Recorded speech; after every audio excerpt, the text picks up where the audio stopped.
뉴스 읽어드립니다. 오늘의 뉴스를 10분 만에 정리해드립니다. 오늘은 2024년 5월 8일 수요일입니다. 미국과 한국의 주요 뉴스를 읽어드립니다. 캘리포니아주 주의회와 주지사의 증세 권한을 억제하는 내용의 주민 발의안이 추진되고 있습니다. 발의안이 통과돼 법제화되면 그동안 제정된 증세 법안이 무효화될 수 있어 주목되고 있습니다. LA타임스는 납세자 보호 및 정부 책임 이니셔티브라고 불리는 이 발의안은 경제단체인 캘리포니아 주경제인회의와 하워드 하비스 납세자 연합이 추진하고 있으며 발의안 내용은 캘리포니아주 내 지방정부 차원에서 모든 유형의 세금 인상 시 투표를 거쳐야 하며 그 기준도 현 과반수 이상 찬성에서 3분의 2 찬성으로 높인다는 내용을 담고 있습니다.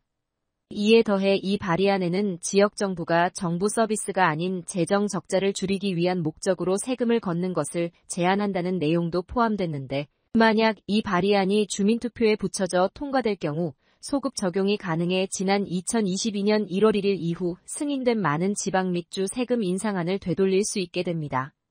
현재 이 주민 발의안의 11월 선거 상정을 허용할지 여부에 대한 심리가 캘리포니아 대법원에서 시작될 예정이어서 귀추가 주목되고 있습니다.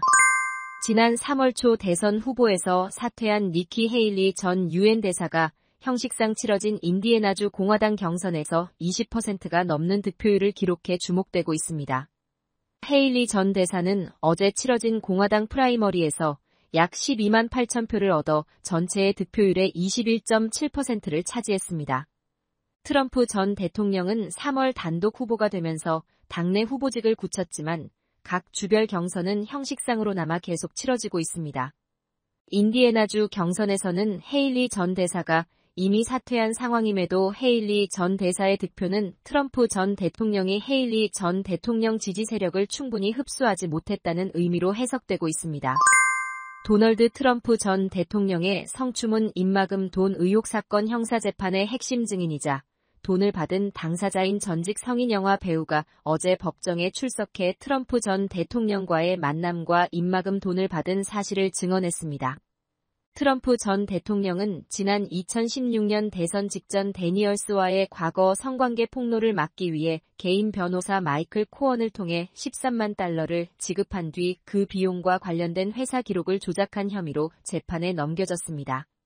트럼프 전 대통령은 데니얼스가 불과 몇 미터 앞 증언대에서 말하는 내내 무표정을 보였으며 때로는 그의 변호인에게 뭔가 속삭이거나 고개를 가로저었다고 뉴욕타임즈는 전했습니다. 한편 트럼프 전 대통령 측 변호인은 이날 오후 데니얼스의 증언 내용이 선정적이어서 자신들에게 불리하다는 이유로 판사에게 심리 무효 선언을 요구했으나 받아들여지지 않았습니다. 사건을 맡은 후안 머천 판사는 데니얼스의 말이 명백히 거슬리긴 했으나 그녀가 증언한 일부 내용은 말하지 않게 놔두는 것보다 나은 것으로 판단된다고 심리 무효 요청을 반려한 배경을 설명했습니다. 미국이 이스라엘에 지원하던 무기 공급을 중단했습니다. 이스라엘이 미국을 비롯한 중재자들의 임시휴전 제안을 무시하고 가자지구 남단 라파를 공격했기 때문입니다. 월스트리트 저널 등에 따르면 라파로 진격한 이스라엘 군이 100만 명 넘는 피난민이 거주하는 인구 밀집 지역 라파에서 폭탄을 터뜨릴 경우 대량 인명피해가 발생할 수 있기 때문이라고 보도했습니다. 현재 이스라엘군은 팔레스타인에 대한 인도적 지원을 위한 중요한 관문을 폐쇄했고 미국은 문을 다시 열라는 요청을 반복하고 있는 상태입니다. 미국은 100만 명 이상의 피난민을 보호할 계획이 없는 한 이스라엘이 라파에서 지상작전을 개시하는데 반대한다고 밝혔습니다. 베냐민 네타냐후 이스라엘 총리는 그러나 라파 작전이 휴전 협상 여부와 관계없이 진행될 것이라고 말했습니다. 한국 뉴스입니다. 의료 공백이 장기화하면서 정부가 외국 의사 면허를 가진 사람도 의료 행위를 할 수 있도록 법령을 개정하기로 했습니다. 보건복지부는 보건의료 재난 위기 상황에서 의료인 부족으로 인한 의료 공백에 대응하기 위해 의료법 시행규칙을 개정하겠다고 예고했습니다. 국내 의사 면허가 아닌 외국 의사 면허를 가진 사람도 국내에서 의료 행위를 할 수 있게 한다는 겁니다. 전공의처럼 국내 의사의 지도를 받는 경우만 가능하고 별도 의료기관 개설이나 독자적인 진료는 안 된다는 겁니다.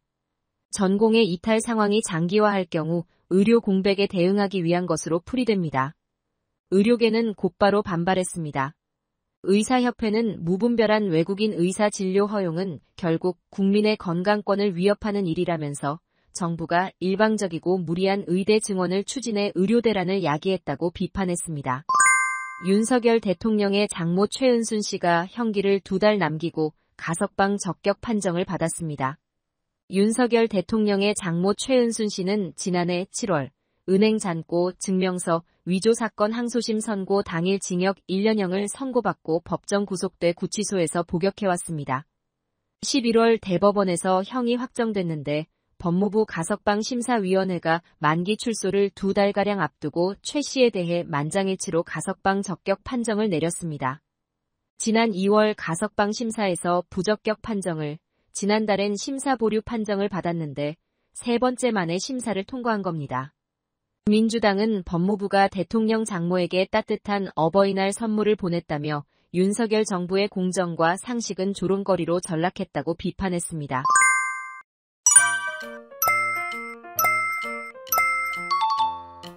끝으로 날씨입니다. 남부 캘리포니아 맑은 날씨 보이겠습니다. LA와 오렌지 카운티는 낮 최고 기온은 77도, 밤 최저 기온은 58도 예상됩니다. 벨리와 일랜드 엠파이어 지역 낮 최고 기온은 81도, 밤 최저 기온은 52도 전망됩니다. 해안가 지역은 낮 최고 기온 68도, 밤 최저 기온 57도 예상됩니다. 산간 지역 낮 최고 기온은 59도, 밤 최저 기온은 32도, 사막 지역은 낮 최고 기온은 78도, 밤 최저 기온은 47도 전망됩니다. 오늘의 뉴스 읽어드렸습니다. 고맙습니다.